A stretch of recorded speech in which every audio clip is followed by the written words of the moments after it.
Hi Lee, how's Nicky Mainpar doing at the moment? Okay, yeah, we're just obviously giving him time, if you like, to assess and see how he is.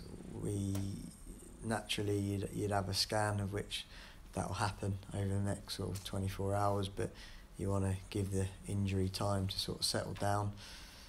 We're not sure yet whether it was just tightness or whether it was a pull and a tear. At the moment, he's moving very well in terms of walking around. Like, I know no crutches or boot or anything like that. So we're hopeful, but obviously can't be certain. So did Jojo get recalled from Gloucester the other day? Is that linked to it, or was that just something? Well, it's linked in terms of its natural cover. Do you know what I mean? You have, ideally, you'd always carry 3 goalkeepers. Well, we talked about the situation with the young goalkeepers with Max, blah, blah. At times, you want to allow them out at league level, but it's impossible because you can't have a recall. When you allow them out to a lower level club, i.e. outside the league, you can recall them within 28 days.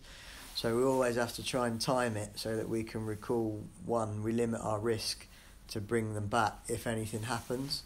So if Nicky's not fit, then obviously Jojo's there ready to go if need be. If Nicky's fit, then we may make a decision to send him back out and extend the loan again, but we don't know at this moment in time, so you've got to cover your bases. Yeah, you just got to wait for the scan to come back, have you, for Nicky? Yeah, we just wait, yeah. When's the scan due? We normally get it almost instantly, to be honest, but yeah, he'll have that tomorrow. At that point, we'll make a decision. So it gives you a bit of time to make the call on Friday. Yes. Yeah, but listen, we've got Max O'Leary, Frankie's out, and he's probably going to be out for the season, to be honest, with a fractured hand. He's had a wire put in to bring the 2 points together. So it's what it is. But like, this club is a good club for opportunity, and Max is more than capable, as we've seen earlier on in the season. Yeah, I watched Max play on Monday night, and he played very well for the under-23s. Were you down at that one as well, Lee? Yeah, I watched that game. Yeah. I left with about a minute to go in disgust after throwing away. I didn't. There was some really good bits.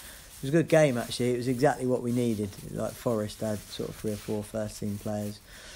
We had 5 or 6 playing, and I thought there was some good performances in there. A great little ball from Casey Palmer to Matty Taylor, which is a nice connection. And they're the sort of connections we want to create at heart of the pitch. Yeah, several good performances. Did you speak to Roy Keane at all there? I think he was there, wasn't he? I said hello, yeah. I haven't generally met Roy before, sort of in my travels, but Chris Cohen, who helps run that team, I get on very well with. Obviously, I played with him at Yeovil and stayed in touch, so he's a fantastic lad, and we was in the company, but sadly didn't have too much of a conversation with him. So there were performances that were good enough to give you questions about selection Saturday? Yeah, I think so. I think not only under 23 game performances, but training performances.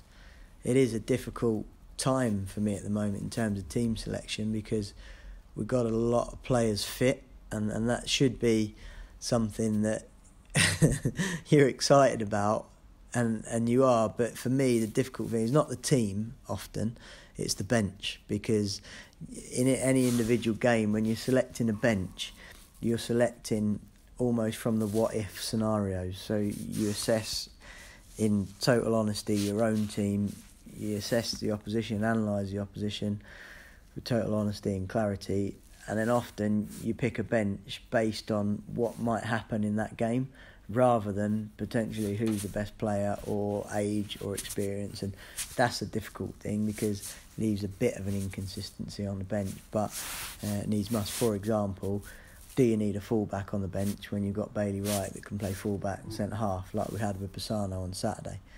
Do you have a left back on the bench, i.e. Lloyd Kelly, for example, if Jay Da Silva's playing, when you've got a centre half there? Or do you move the centre half off and bring Lloyd Kelly onto the bench, and then it allows you to bring an extra attacking player on the bench? It's likewise, obviously. Sorry, as I was going. Yeah, you have players who can harm the opposition in different ways.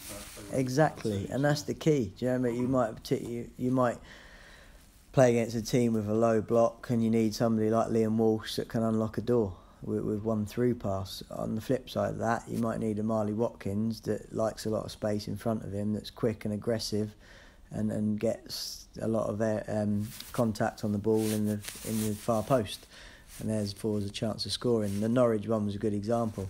Didn't put Marley Watkins on the bench because it was his old club. I put Marley Watkins on the bench because I thought he might get that chance that he had at the far post, because of his attitude to arrive at the far post. And again, it's very difficult for a player to be in, out. It's not so much too bad being in the team on the bench, but if you're not in the squad, sometimes you can feel a little bit vulnerable. It's kind of a change, not a change, but a difference in perception, because a lot of people, when they look at benches, they think, oh, it's the 5 players who weren't quite there. But you're actually looking at the bench almost as a own self-contained. Yeah, it's almost like. Like some managers don't do that. I think almost waste the opportunity. I think everybody's different. I think some people will try and keep consistency in a bench. We all strive for that. Do you know what I mean? In an ideal world, you'd start the same 11 for the whole season. Do you know what I mean? And have the same subs that can affect the game in various ways. But the reality is that never happens in this modern day and age. So I think every man will be different. But for me, blessed with very good attributes and different attributes this year. The only attribute we haven't got really is slinging a big man on like we had with Juric, if you like. But I think we've got every other attribute that we would require at this level to go and challenge or change a game. And I think that's proven. You know, Casey Palmer's come on and won us points probably with a bit of individual brilliance or a through ball. Nicholas Eliasson at times come on and done that. And Matty Taylor again. And these players want to start, of course they do, but they've also got to be professional enough to affect the game when they come off, and credit to the players they do. Just on the bench, Lee, obviously Semenyo came off the bench against Preston, and to be fair to him, actually, a lot of the defenders were bouncing off him at times. Yeah, he's a strong boy, yeah. What's he been like in training? Is he like that? Well, I imagine he is. Yeah, he is, yeah. He's got that unbelievable ability to be facing his own goal and have the defender behind him, and a couple of seconds later the defender's facing the other way and he's got the ball facing the opponent's goal. So that's obviously strength and technique, and he's got that in abundance. So yeah, I was really pleased with him when he came on. Got to be careful with him because I mean it's different sometimes coming off the bench as it is starting.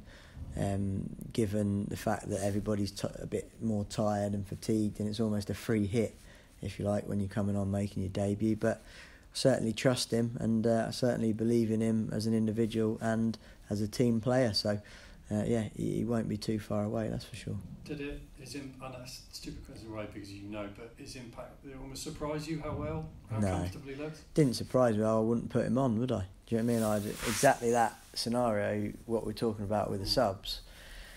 When you look at and assess the opposition, Preston concede a lot of goals in the second half of games. Do you know what I mean? And sometimes Fam needs a physical presence up and around with him. Matty Taylor will probably be sitting there saying, how can he be putting a young lad on ahead of me? But in that particular instance, I felt it was better to have those attributes in that game, and sometimes it works, sometimes it doesn't. Doesn't mean anybody's any less valued than anybody else. It just means that their strengths become super strengths. On Leeds then, up next, Lee, did you get a chance to speak to Marcello after the game up there? No, not really, to be honest. Yeah, I can't remember whether we flew back or something, but yeah, I didn't get much of a chance to do that. I was a bit frustrated as well in that game because I thought we performed. So that was the 4th loss of 4 before the Ipswich game, and I thought we really got our identity back in that game. And I wouldn't say they were lucky because they won the game fair and square, but the sending off incident changed the dynamic of the game. We was well in the game until then, and obviously it's a chance for us to put the record straight and try and get a win in a big game. Obviously there's been all the Spygate stuff and we've been through that before. Have you been impressed though by Leeds this season? Do you think there's much of a difference with very the much others so brought to their side? Yeah, I think it's interesting listening to sort of the little stories that you get, and I listened to the podcast by Guillaume Balaguer the other day, and some of it we all do. You know what I mean? Some of it is unique to any individual coach or manager. in some bits. Undoubtedly, better managers bring that extra bit of quality or bit of sass or whatever. And I think he's done that. I think the West Brom game on Sky the other day was one of the best I've seen, one of the best performances from a Championship side. But then the week before, or the Saturday before that, they go on Tuesday, I think they get beat 1-0 by QPR. So I think that goes to show that, yes, Leeds are a very, very good side, but the Championship as a whole can throw up those surprises. And I think it'd be a really difficult game, but one that we don't fear. We accept the challenge of obviously a good Leeds side. It's in front of a packed Ashton Gate. I don't think there's hardly any seats left for sale. And I think these are the types of games that we want. We want to perform in. I think it's a challenge for the players to be able to perform in this type game. And the last 2 or 3 and the next 6 or 7 are going to be like real sort of Premier League style games, if you like, in terms of the quality of teams that we're coming up against. So I was going to say, did you know much about Bielsa before he came to Leeds, just as you progressed? What of course. I knew that the disciples, if you like, Pochettino and Guardiola, I had a huge amount of respect for him, which of course his reputation precedes him, and I think again it shows what a fantastic league this is. You know what I mean? For the likes of me, for example, as a 37-year-old head coach in a team with a good club that's in 6th position, going against an internationally sort of renowned manager. Obviously, that's not the main story. The main story is the 11 lads, from our point of view, that are playing against the Leeds 11. But of course, I always want to personally challenge myself, and this is a game where we can do that. Do you think you look at Wolves last season, a few other clubs, Brentford, Dean Smith's trying to do at Villa. Do you think that you're kind of changing the identity of the Championship to an extent? Because the sort of traditional impression of the Championship is a big smash bang walla, it's a grind, but there's a different type of football. There's more teams playing pretty football, however you want to. I think it's the most unique league in the world, without question, because I think it's a really high standard. The amount of games that you've got, there's so much high intensity play.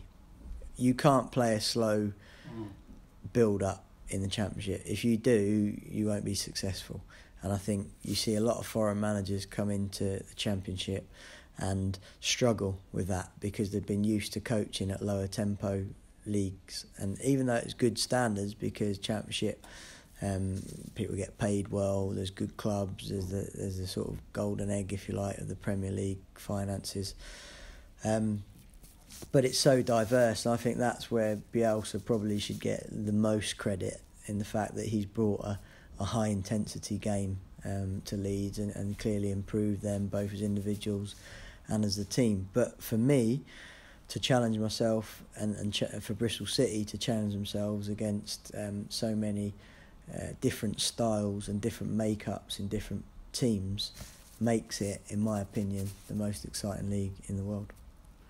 Just finally, Callum O'Dowda was taken off after sort of 50 odd minutes at the weekend, and he was obviously linked with Leeds in January.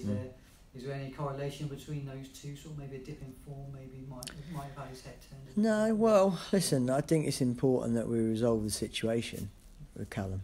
Like, I don't know whether there's ever anything in the conscious, in the subconscious, but the fact is, at the moment, he hasn't signed, and it's simple as that. Now, any player has to perform well and perform those individual actions that we require well on and off the ball. I think Callum's been excellent on the ball. You only got to look at goals, and 2 goals against Norwich, home and away, a couple of assists that he's made, and that's something we really challenged him on, to try and improve that end product and that productivity for the team. So I'm delighted with him in that sense. But we have got such a strong bench and such a strong squad that you can't afford to fail, if you like, or to fall short in doing your jobs well. And that's off the ball often more than on the ball, because on the ball I want them to play with a freedom and a creativity. Off the ball I want them to be robots.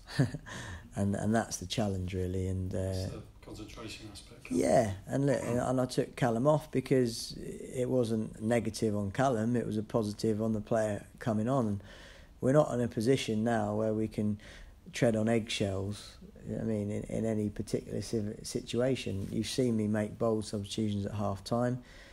Doesn't always work, but sometimes it does, and often it does, because it gives the team another impetus. So the big picture, and my answer to the actual question is, it's not Callum O'Dowd orientated, it's we need to be a 96-minute team. And at the moment, like, we're probably a 55-minute, 60-minute team. And that's my challenge to the players. Whenever I'm talking to the press, of course I'm talking to the fans, but I'm also talking to the players, because they all watch and read the press.